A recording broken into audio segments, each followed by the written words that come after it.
শপথের পর সংসদীয় দলের সভা রেখেছে বিএনপি। নতুন মন্ত্রী প্রতিমন্ত্রীদের জন্য প্রস্তুত 37টি বাসভবন। বগুড়া 6 আসন ছেড়ে দিলেন তারেক রহমান। ছায়া মন্ত্রিসভা গঠনের সিদ্ধান্তকে স্বাগত জানালো বিএনপি। শপথ গ্রহণকে ঘিরে ঢাকায় হবে বিশ্ব নেতাদের মিলন মেলা। রমজানে হাই স্কুল বন্ধের আদেশ স্থগিত। সৌদিতে একই পরিবারের 4 জন সহ 5 বাংলাদেশি নিহত। খামেনির সঙ্গে সংলাপে রাজি ট্রাম্প। শপথের পর সংসদীয় দলের সভা রেখেছে বিএনপি। সালাউদ্দিন আহমদ জানান, শপথ অনুষ্ঠান শেষে বেলা 11:30টায় সংসদ ভবনে এই সভা হবে। সংসদীয় দলের প্রস্তাবনা অনুযায়ী রাষ্ট্রপতির কাছে তারেক রহমানকে প্রধানমন্ত্রী হিসেবে নিয়োগের সুপারিশ করা হবে। আগামীকাল বিকেলে সংসদ ভবনের সামনে নতুন মন্ত্রিসভার শপথ গ্রহণ অনুষ্ঠিত হওয়ার কথা রয়েছে। এদিন 10টায় শপথ নেবেন নবনির্বাচিত 297 জন সংসদ সদস্য। তাদের শপথ পড়াবেন প্রধান নির্বাচন কমিশনার। ইতিমধ্যে 299 আসনের মধ্যে 297টিতে বিজয়ী ব্যক্তিদের গেজেট প্রকাশ করেছে ইসি। নতুন মন্ত্রী প্রতিমন্ত্রীদের জন্য প্রস্তুত 37টি বাসভবন। এর মধ্যে 24টি বাংলো ও 12টি অ্যাপার্টমেন্ট রয়েছে।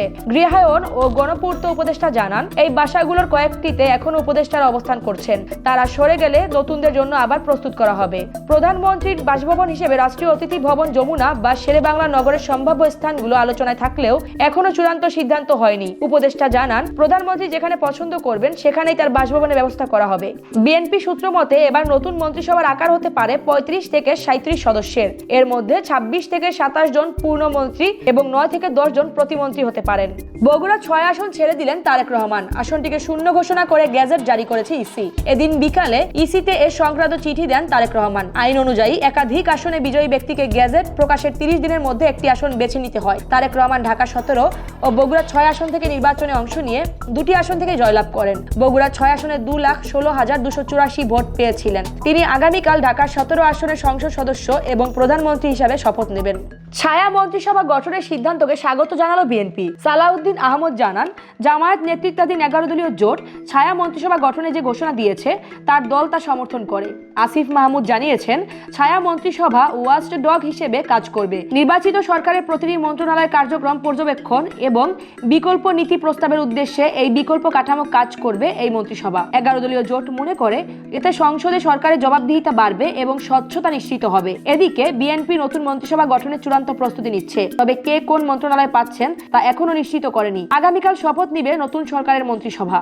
নতুন সরকারের শপথ গ্রহণকে ঘিরে ঢাকায় বসেছে বিশ্ব নেতাদের মিলন মেলা। ভারতের লোকসভার স্পিকার ওম বিরলা, ভুটানের প্রধানমন্ত্রী শেরিং টোবগে এবং যুক্তরাজ্যের আন্ডার সেক্রেটারি সীমা মালহোত্রার সফর নিশ্চিত হয়েছে। আমন্ত্রিতদের তালিকায় রয়েছেন পাকিস্তানের পরিকল্পনা মন্ত্রী আহসান ইকবাল ও নেপালের পররাষ্ট্রমন্ত্রী। ঢাকায় আসছেন মালদ্বীপের প্রেসিডেন্ট মোহাম্মদ মুইজ্জু ও তুরস্কের আন্ডার সেক্রেটারি বেরিস একিনোচি। প্রধান উপদেষ্টা চীন ও ভারত সহ মোট 13টি দেশের সরকার প্রধানকে এই ঐতিহাসিক অনুষ্ঠানে আমন্ত্রণ জানিয়েছেন। রমজানে হাই স্কুল বন্ধের আদেশ স্থগিত করেছেন আপিল বিভাগের চেম্বার আদালত। এর আগে হাইকোর্ট 18 ফেব্রুয়ারি থেকে পুরো রমজান মাস মাধ্যমিক স্কুল বন্ধের নির্দেশ দিয়েছিলেন। রিটে উল্লেখ করা হয়েছে, দীর্ঘ সময় স্কুলে অবস্থান ও যানজটের কারণে শিক্ষার্থীদের রোজা রাখতে কষ্ট হয়, যা ধর্মীয় চর্চার অন্তরায়। তবে রিটকারী জানান, শুধু হাই স্কুল বন্ধের আবেদন জানিয়েছিলেন। প্রাথমিক বিদ্যালয় এই রিটের আওতাভুক্ত ছিল না। সৌদিতে একই পরিবারের 4 জন সহ 5 বাংলাদেশি নিহত হলেন লক্ষ্মীপুরের নলচড়া গ্রামের মিজানুর রহমান মিজান, তার স্ত্রী ফারজানা আক্তার সুমি, 2 মেয়ে মেহের আফরোজ ও সুভা আক্তার। ওই গাড়ির চালকও একই এলাকার বিষ্ণুপুর গ্রামের জিলানি বাবর প্রাণ দিয়েছেন। মিজানের আরেক মেয়ে ফাইজা আক্তার গুরুতর আহত অবস্থায় জেদ্দার একটি হাসপাতালে চিকিৎসাধীন।